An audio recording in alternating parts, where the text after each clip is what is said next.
still coming in from the north flank. Left flank. Copy.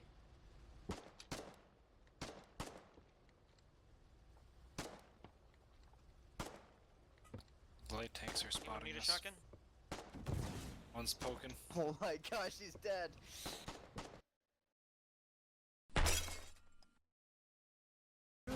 Soldiers, I saw a bear here.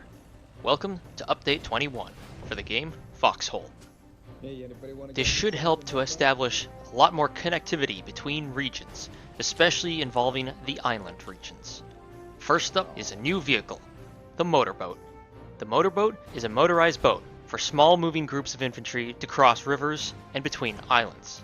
There are 2 inventory slots for these motorboats. One will have to be occupied with fuel, the other is up to you. So only carry what is most valuable and most important to your current operation. A motorboat can also support 3 crew, 2 passengers, who are limited to their sidearms at the front of the boat, and a driver at the rear who's controlling the actual boat itself. With 40 basic materials, these boats can be built on wet sand. Launching them is pretty easy, as you can launch them in wet sand and travel very slowly with them there too. Once you get into the water, these boats are the fastest water vehicle we'll have access to currently. Lastly, motorboats and additionally APCs can now travel underneath constructed bridges. However, motorboats are the only vehicle that can travel through bridge debris once bridges are destroyed. This makes them ideal for crossing regions, especially along the River Mersey. Currently, motorboats are only available to be built on Oarbreaker Isles, Fisherman's Row, and Tempest Island. However, with the new connectivity, you can drive them across onto the mainland. Next up, salvage mines. New salvage mines have been opened and or found on the island regions as well. That means Fisherman's Row, Oarbreaker Isles, and Tempest Island. These salvage mines will trade fuel in exchange for upgrade parts. So with these new mines open, we now have a reliable source of upgrade parts. That does, however, mean we're going to have to set up and maintain our shipping lanes to the mainland. So you might want to be careful. Who knows? There could be pirates prowling around there.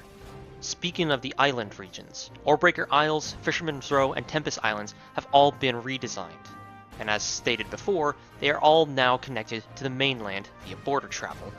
So expect to see a lot more amphibious assaults going either way between island regions and the mainland. Some features and changes include the garrison church structures have been updated with a new design. Quite pretty in my opinion, quite a sight to see, assuming they're still standing. Structure build sites will now decay. Structures built near region borders will incur forced rapid decay, roughly 3 times the rate, and can't be prevented from decay with garrison supplies. That doesn't mean they can't stay standing, just not for a very long time.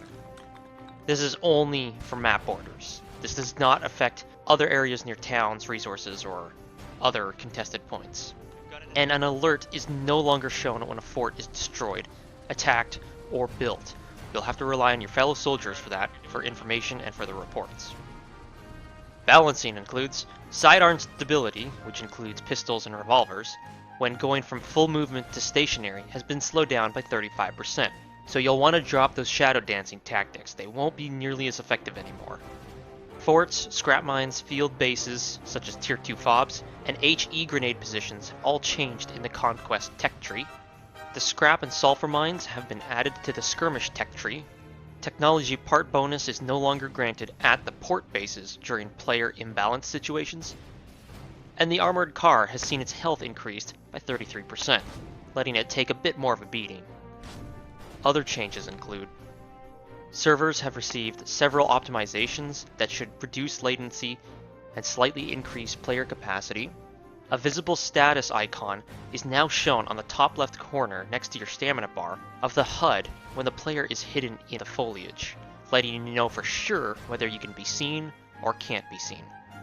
The text chat window can now also be minimized for a less interrupted view of the battlefield.